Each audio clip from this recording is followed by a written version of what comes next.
누가복음 7장 11절로 17절 말씀입니다. 제가 가진 성경으로는 신약 101페이지입니다.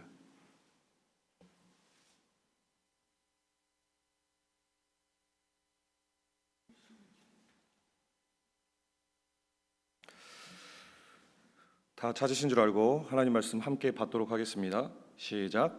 그 후에 예수께서 나인이란 성으로 가실새 제자와 많은 무리가 동행하더니 성문에 가까이 이르실 때에 사람들이 한 죽은 자를 메고 나오니 이는 한 어머니의 독자요 그의 어머니는 과부라. 그 성에 많은 사람도 그와 함께 나오거늘 주께서 과부를 보시고 불쌍히 여기사 울지 말라 하시고 가까이 가서 그 관에 손을 대시니 맨 자들이 서는지라. 예수께서 이르시되 청년아 내가 내게 말하노니 일어나라 하시매 죽었던 자가 일어나고 앉고 말도 하거늘 예수께서 그를 어머니에게 주시니 모든 사람이 두려워하며 하나님께 영광을 돌려 이르되 큰 선지자가 우리 가운데 일어나셨다 하고 또 하나님께서 자기 백성을 돌보셨다 하더라. 예수께 대한 이 소문이 온 유대와 사방에 두루 퍼지니라. 아멘. 할렐루야. 예수님밖에 없습니다. 예수님의 은혜와 평강이 우리에게 있을 줄 믿습니다. 나인성 과부를 돌보시는 분, 나인성 과부를 돌보시는 분이라는 제목으로 은혜를 나누려고 합니다. 여러분, 먼저 좌우에 계신 분들과 인사를 한번 하셨으면 좋겠는데 사랑합니다, 축복합니다 하고 인사를 하시면 좋겠습니다.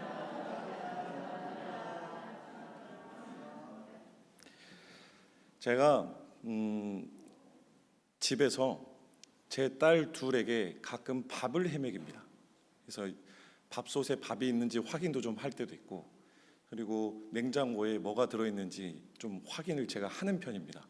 그런데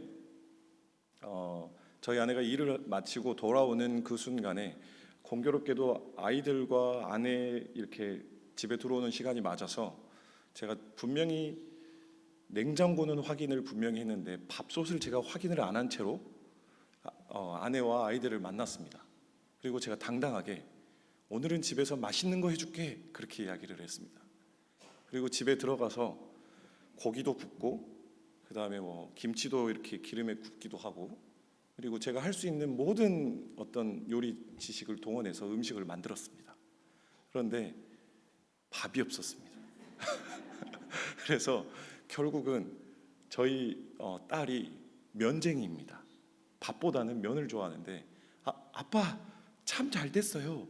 라면을 끓여 먹으면 돼요 라고 이야기를 하는 바람에 라면을 먹였습니다. 그런데 아내가 어떤 말을 했냐면 믿을 사람을 믿었어야 했어 라고 이야기를 하는 거예요. 그러니까 제가 이 말씀을 드리는 이유는 뭐냐면 우리는 믿을 사람을 믿을 분을 믿어야 합니다. 다시 말씀드리면 능력이 있고 탄탄하게 꼼꼼하게 모든 것들을 꿰뚫고 계시는 분을 믿어야 합니다. 아멘이 되십니까? 네, 제가 이 서두에 지금 이 말씀을 드리는 이유는 예수님이 이러한 분이라는 것을 또 제가 여러분에게 증거하기 위해서입니다. 여러분, 예수님이 나인성이라는 곳으로 들어가십니다. 근데 이 나인이라는 곳은 원어상 나임인데 나임, 즐거움을 의미하는 단어입니다. 즐거움이라는 단어를 가지고 있습니다. 그러니까 성경에 나오는 어떤 지명이나 어떤 명칭은 대부분 다 의도가 있고 의미가 부여되어져 있는 것입니다. 근데 이 즐거운 곳에 즐겁다라는 명칭이 부여된 이곳에 무엇이 지금 났습니까? 초상이 난 겁니다. 초상. 근데 이게 초상이 나서 잠깐 한 사람의 조심스럽게 초상이 나고 지나가는 문제가 아니라 모두가 다 애도할 만큼의 초상인 겁니다. 왜 그러하였냐면 이 초상이 난 집은 불쌍해도 너무 불쌍한 집이기 때문이죠. 어떤 사람의 초상이었습니까? 과부의 아들입니다. 여러분, 과부는 성경에 나오는 그 시절에는 여성의 인권이 엄청 바닥을 깁니다. 그러니까 사실 하나님께서 여자를 창조하실 때는 남자보다 못한 존재로 창조하지 않았습니다. 도울 수 있는 배필로 지었고 공평한 존재로 창조했습니다. 그리고 심지어는 많은 믿음의 선배님들은 농담 반 진담 반으로 이런 이야기도 하시더라고요. 뭐냐면 구형은 남자고 신형이 여자라서 신형인 여자들은 여러 가지를 같이 할 수 있고 한 번 이렇게 말씀을 증거하면 눈물도 쏟아내고 은혜도 많이 받지만 남자들은 여러 번 해야 된다.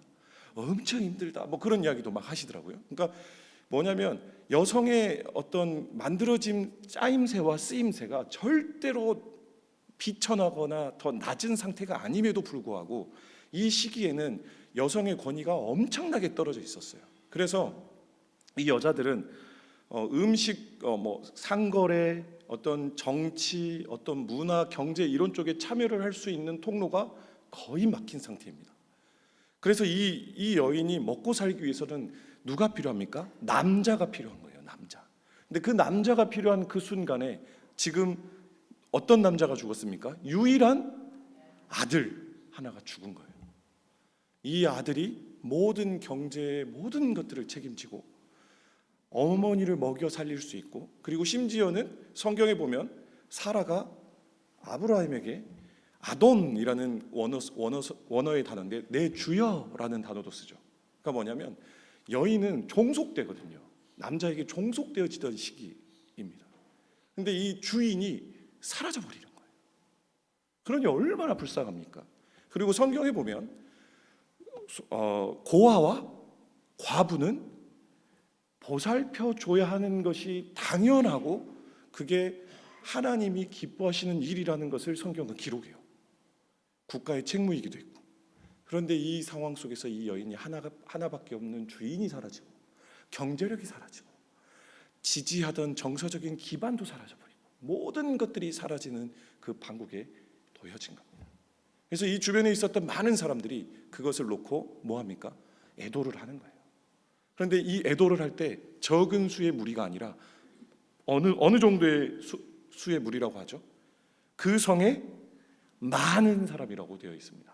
그런데 대비가 되거든요. 대비가 되는 구절이 또 하나 더 나오는데 11절에 보니까 그 후에 예수께서 나인이라는 성으로 가실 때 제자와 많은 무리가 동행하더니 라는 말씀이 기록되어 있습니다. 여기서의 많은 무리는 어떤 많은 그 성의 나인 성의 많은 무리가 아닙니다.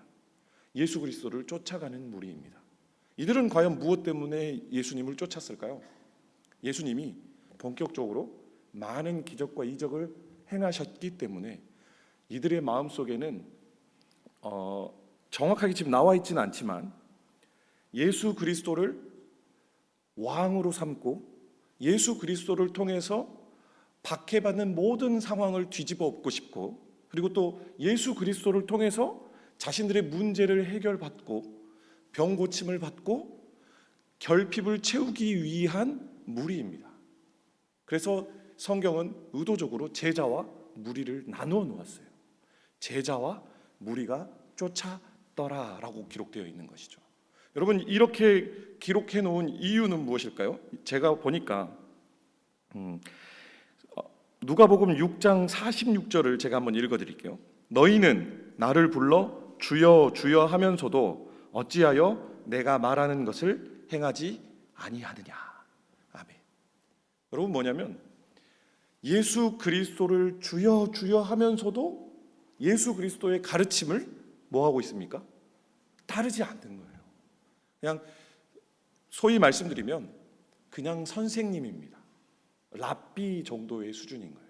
랍비. 그래서 성경의 지금 내용상 오늘 본문의 후반부에 보면 16절에 보니까 모든 사람이 두려워하며, 지금 이건 모든 분위기를 지금 이야기하고 있는데, 모든 사람이 두려워하며 하나님께 영광을 돌려 이르되, 여기까지는 너무 은혜스럽습니다. 그런데 큰 선지자가 우리 가운데 일어나셨다 하고 이렇게 나옵니다. 여러분, 큰 선지자라는 것도 의도적으로 지금 기록되어 있는 것인데 무엇이냐면, 이전에 이사야나 엘리야나 이런 선지자들이 사람을 살리고 하나님의 역사를 하셨을 때 그 기억과 그 전통이 이렇게 지금 이스라엘 백성들에게 있는 겁니다. 그래서 예수 그리스도를 지금 무엇으로 지금 이야기합니까? 큰 선지자로 이야기하고 있는 겁니다. 여러분은 예수 그리스도를 무엇으로 이야기하십니까? 선생님, 랍비 또는 선지자로 이야기하십니까? 아니죠. 우리는 예수님을 무엇이라고 고백합니까? 네, 주여라고 고백하고, 아버지여 이렇게 고백합니다. 하나님 이렇게 고백하죠. 여러분, 이들은 이 어마어마한 일들을 보고도 어떻게 합니까? 선지자여라고 말하는 무리 속에 지금 있는 거예요. 여러분, 그런데 제가 여러분에게 중요하게 짚어드릴 것은 하나입니다. 뭐냐면 예수님은 단순한 선생님과 단순한 우리에게 교훈을 주시고 가르침을 내려주시는 분이 절대 아니다입니다. 예수님은 우리에게 생명을 주시는 분이시고, 예수님은 우리의 환경을 기본부터 뒤집어 엎을 수 있는 능력의 주님이 되신다라는 사실을 여러분에게 먼저 말씀드리겠습니다. 그리고 오늘 본문에 보니까 또 이런 이야기가 나옵니다. 13절에 보니까 주께서 과부를 보시고 불쌍히 여기사 울지 말라 하시고. 아멘. 여러분, 과부를 보시고 어떤 마음으로 예수님이 지금 다가오십니까? 불쌍히 여겨주시는 분. 여러분, 예수님은 우리의 결핍을 그냥 외면하지 않는 분입니다. 어떻게 하시죠? 불쌍히 여기시는 것입니다. 하나님을 찾고 예수 그리스도를 찾는 이에게 그 눈물의 기도와 부르짖음을 하나님께서는 절대 외면하지 아니하십니다. 그래서 우리에게 이야기하시는 것이죠. 똑같습니다. 여러분, 지금 우리와 똑같은 상황인 거예요. 불쌍히 여기노라. 내가 너를 불쌍히 여기고 내가 너의 모든 것들을 아노라 하고 다가오는 겁니다. 여러분, 이렇게 다가오신 예수님이 무엇을 하십니까? 가까이 오셔서 무엇을 만졌죠? 14절의 말씀에 기록되어 있는데 한번 함께 말씀 받도록 하겠습니다. 시작. 가까이 가서 그 관에 손을 대시니 맨 자들이 서는지라. 예수께서 이르시되 청년아 내가 내게 말하노니 일어나라 하시매. 아멘. 여러분, 가까이 오시는 것도 은혜인데 가까이 오셔서 무엇을 손대십니까? 관입니다. 관. 여러분, 제가 여러분에게 한 가지를 말씀드릴 것은, 관은 찝찝합니까? 아니면 좋습니까? 자기 아들 관도 아닙니다. 예수님 입장에. 여러분, 이건 이제 저희 현대판 내용이고, 성경에서 나오는 이 관이라는 것은 사실 부정함입니다. 부정한 것. 부정한 것을 만지면 어떻게 된다고 레위기는 가르칠까요? 부정해진다고 가르칩니다. 그래서 부정한 것을 만지면 너는 회당에도 들어오면 안 돼. 사람들, 깨끗한 사람을 만져서도 안 돼. 나는 부정하다고 외쳐야 돼. 뭐 이런 내용들이 다 기록돼 있어요. 근데 예수님께서, 하나님의 그 복음의 정수이신 그 예수님께서 부정한 것을 모르시고 만지셨을까요? 그렇다면 안 만지고는 능력을 행하실 수는 없나요? 예수님이 지금 이 앞전에 행하실 때에는 말로만 역사하신 적은 없나요? 있잖아요. 일어나라 이렇게 이야기하시고, 가봐라 그러면 이미 나았느니라 뭐 이렇게 하셨고, 말씀으로도 충분히 하실 수 있는 분이세요. 그렇죠? 제가 너무 놀랐어요 방금. 아멘 한 분밖에 안 하셔가지고. 그렇죠? 아멘입니다. 아멘. 부정한 것이라는 것을 너무 잘 알고 계시고 하나님의 그 질서를 너무 잘 아시는 분이세요. 그런데 예수님께서는 왜 만지셨을까요? 의도적인 거예요. 예수님은 그 부정한 것, 그 질서 위에 계신 분이라는 것을 드러내신 겁니다. 예수님은 참 생명이라는 것을 드러내신 거예요. 죽음이 예수님을 잠식할 수 없고, 예수님은 하나님이시기 때문에 이 부정한 것을 만져서 내가 사망에 이르기까지의 그 질서를 뒤집어서 오히려 생명을 불어넣으실 수 있는 참 하나님이요 참 생명이 되신다는 것을 드러내시기 위해서 의도적으로 만지신 거예요. 이렇게 만지셔서 어떻게 하십니까? 이 모든 이들에게 다 보도록, 청년아 네가 뭐하라? 일어나라 라고 이야기를 하시죠. 일어나라. 아멘. 할렐루야. 이 말씀에 반응을 한 시체와 같았던 이 청년은 어떤 반응을 합니까? 시체죠, 시체. 시체가 하나님 복음의 예수 그리스도의 그 복음, 그 말씀을 귀로 딱 듣고 딱 그 말씀이 들어간 순간에 어떻게 됩니까? 그냥 일어나 버렸습니다. 생명이 들어가 버린 것이죠. 여러분, 여기서 우리도 하나의 큰 인사이트를 발견할 수 있습니다. 예수 그리스도의 말씀은 생명이 된다는 것입니다. 예수 그리스도의 말씀은 내가 품어야 되는 거예요.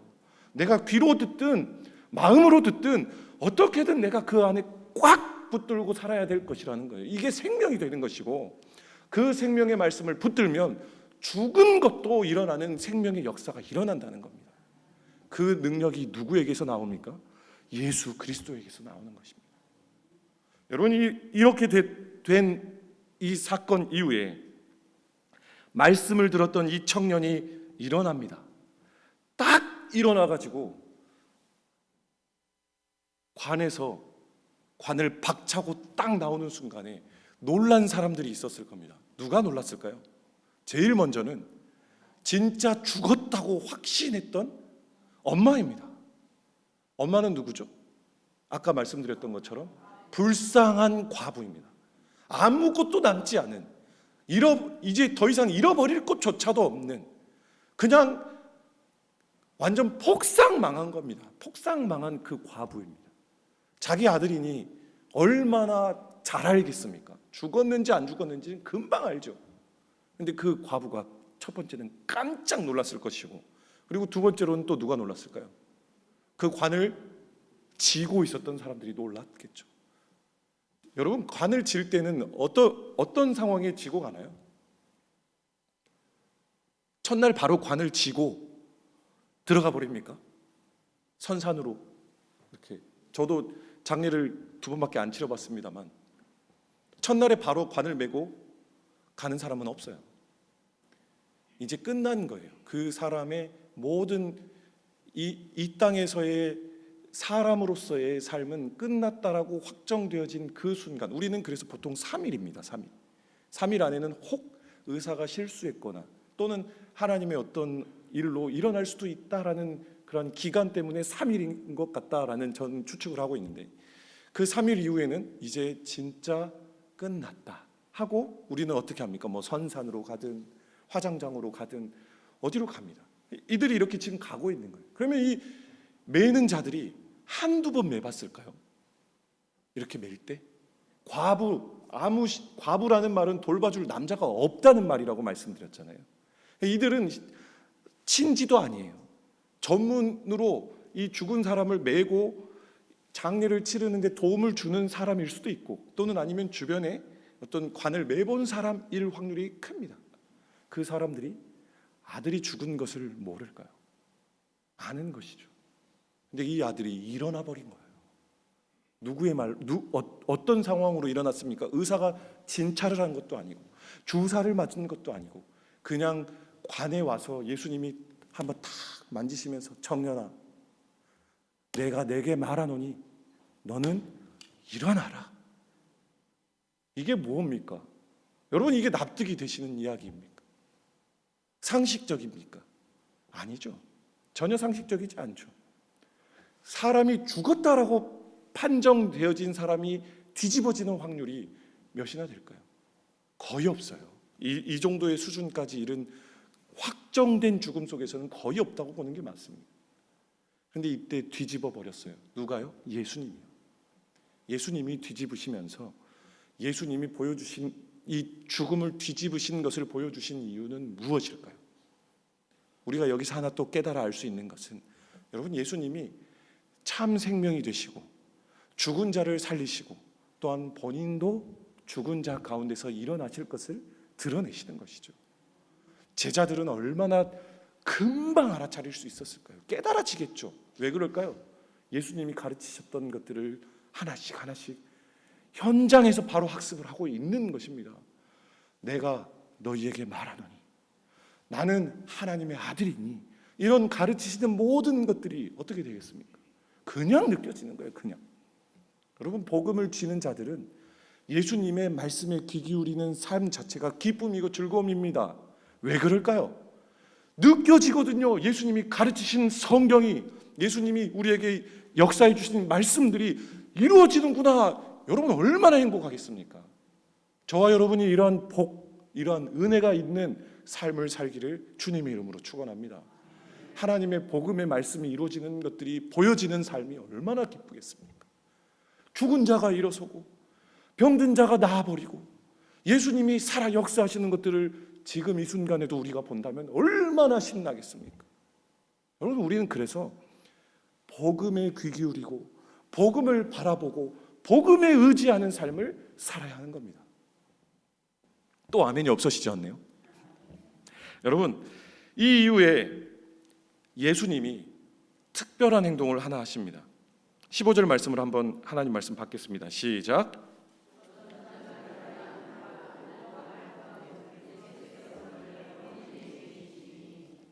아멘.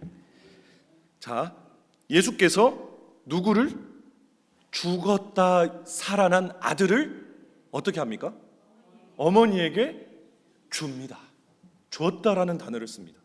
여러분 줬다라는 단어를 왜 일어나서 어머니 곁으로 가게 하니라, 아니면 일어나게 하니라, 뭐 아니면 뭐 살리셨느니라 이렇게 끝낼 수도 있는데 왜 주었다라고 해놓았을까요? 여러분 간단해요. 이미 모든 것을 잃어버린 여인에게 예수님은 포커스가 맞춰져 있는 거예요. 다 잃어버린, 다 빼앗겨버린 그 여인에게 예수님이 다시 온전함을, 회복을, 기쁨을, 감사를, 찬양을 돌려주신 거예요. 여러분 기쁨과 감사와 찬양과 회복은 오직 누구만 주십니까? 예수님만 주실 수 있는 겁니다. 여러분 세상 어디서 기쁨과 감사와 찬양을 궁극적으로 누릴 수 있습니까? 자녀가 줄 수 있습니까? 물질이 줄 수 있습니까? 권세가 줄 수 있을까요? 언젠가는 빼앗겨요. 여러분 지금 오늘 본문에도 나옵니다. 그렇게 건강했던 아들도 죽어버리잖아요. 믿고 내가 더 엄마인데 아들이 나보다는 더 오래 살겠지. 이게 상식이고 이게 논리예요. 그런데 그것을 자기도 빼앗겨져 버렸다는 것을 성경은 말합니다. 과부가. 근데 그 빼앗긴 것을 누가? 오직 예수님이 복음으로, 말씀으로 회복을 시키신 거예요. 얼마나 은혜입니까? 이 얼마나 은혜입니까? 예수님은 절대로 연약한 자, 예수님을 간절히 붙들고 찾는 자의 그 목소리를 어떻게 하시는 분이십니까? 외면하지 아니하시는 분이에요. 여러분 우리는 그럼 간절히 외면하지 아니할 만한 기도는 무엇이 있을까요? 하나님, 내 아들의 영생이 흔들리는데요. 내가 이렇게 신앙생활을 하고도, 내가 이렇게 섬기고 주님을 사랑하면서도 내 남편이, 내 아내가, 내 아들이, 내 딸이 이러한 삶이 있는 것이 나는 죽기보다 고통스러우니 아무것도 즐거움이 없고 기쁨이 없으니 주님 나의 나임이 되어 주십시오. 이게 우리가 해야 될 간절한 과부와 같은 기도 아니겠습니까? 여러분 그 기도를 하나님은 반드시 이루어 주십니다. 왜 이루어 주실까요? 왜 이루어 주실까요? 과부와 같이 우리가 예수 그리스도를 찾기 때문입니다. 여러분 예수 그리스도를 부르십시오. 찾으십시오. 매달리십시오. 진짜로요. 여러분 이 과부가 얼마나 속에서 피를 토하는 마음으로 예수님을 찾고 예수님을 부르짖었겠습니까? 지나가시는 그 예수님을 예수님 살려주세요. 여기 한번 보세요. 여기요. 이렇게 하지 않았겠죠. 지나가다 시간 되시면 잠깐만 이렇게 했겠습니까? 다 끝나는 마당에, 아무것도 없는 마당에, 이제 끝이다라고 느껴지는 그 마당에 그냥 예수님 이렇게 불렀겠습니까? 예수님 살려주세요. 이게 이 모습인 거예요. 여러분 간절한 자는 성경에 무엇라고 예수님이 또한 주님께서 우리에게 기도를 가르치십니다. 찾고 구하고 두들기고. 왜 그렇게 3번이나 그냥 기도해라 이렇게 이야기하지 않고 말씀하셨을까요? 여러분, 그건 간절함이에요.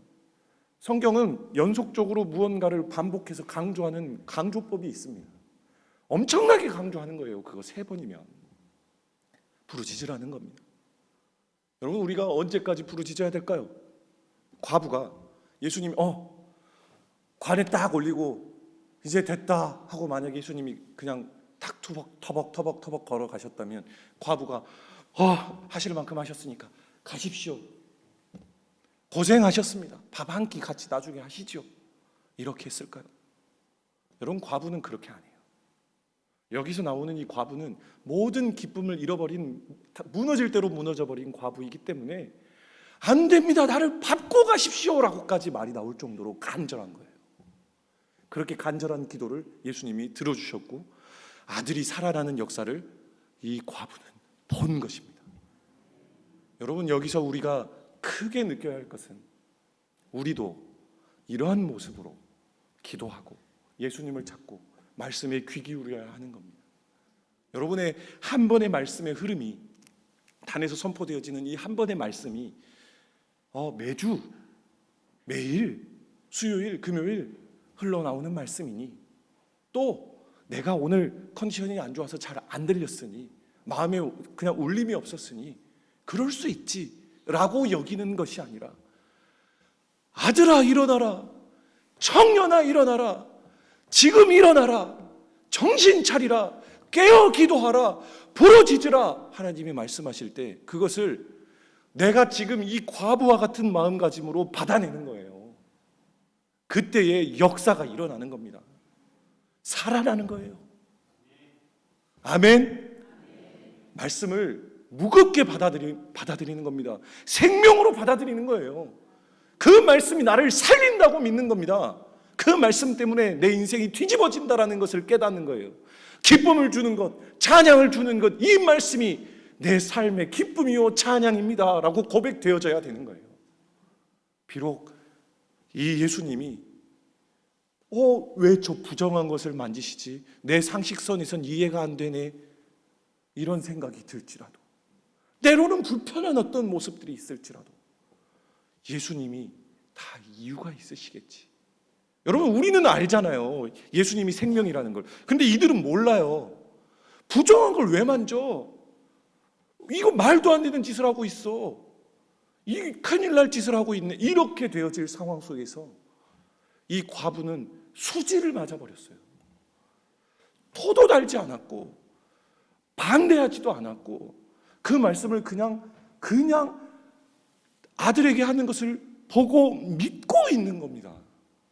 받아들이는 거예요. 여러분, 예수 그리스도의 말씀은, 복음은 받아들이는 겁니다. 심는 거예요, 내 마음에. 불편하다고 쳐내는 것이 아니라 복음이니 심는다입니다. 심는 자는 반드시 무엇을 봅니까? 열매를 보는 거예요. 심어야 되는 거예요. 복음의 씨앗은 하나님이 뿌리시는 거잖아요. 하나님의 것을 왜 우리가 부정하네, 불편하네, 어쩌네 저쩌네 이러쿵 저러쿵 할 필요가 있습니까? 생명의 씨가, 그 씨앗이 없다라고 판단할 어떤 근거가 우리에게 있습니까? 그냥 믿고 심는 겁니다. 그럼 반드시 생명을 보는 겁니다. 기쁨으로, 찬양으로, 영광으로, 회복으로, 온전함으로, 역전으로, 승리로 이끌어 주시는 것을 보게 됩니다. 바라기는 저와 여러분이 복음을 이러한 무게감으로 받아들이시고 누리시면서 기쁨, 그 나임을 회복하는 저와 여러분이 되시기를 주님의 이름으로 축원합니다. 기도하시겠습니다. 하나님, 감사합니다. 우리가 예수 그리스도의 복음의 말씀 가운데 무게감을 누리기를 소망합니다. 우리의 기쁨이 사그라들고 우리의 상황이 후퇴되어지고 날로 폐역하여지는 이 세상 가운데서 무너지고 좌절되어지는 순간에 있을지라도 하나님, 우리가 이 나인성 과부와 같은 마음가짐으로 예수님을 찾게 하여 주시고, 또한 모든 것을 잃어버린 그 순간에 찾아오신 그 예수께서 모든 것을 회복하셨던 것처럼 그 섭리와 역사를 간구하고 의지하며 기대하오니 각자의 믿음대로 일하시고 역사하여 주옵소서.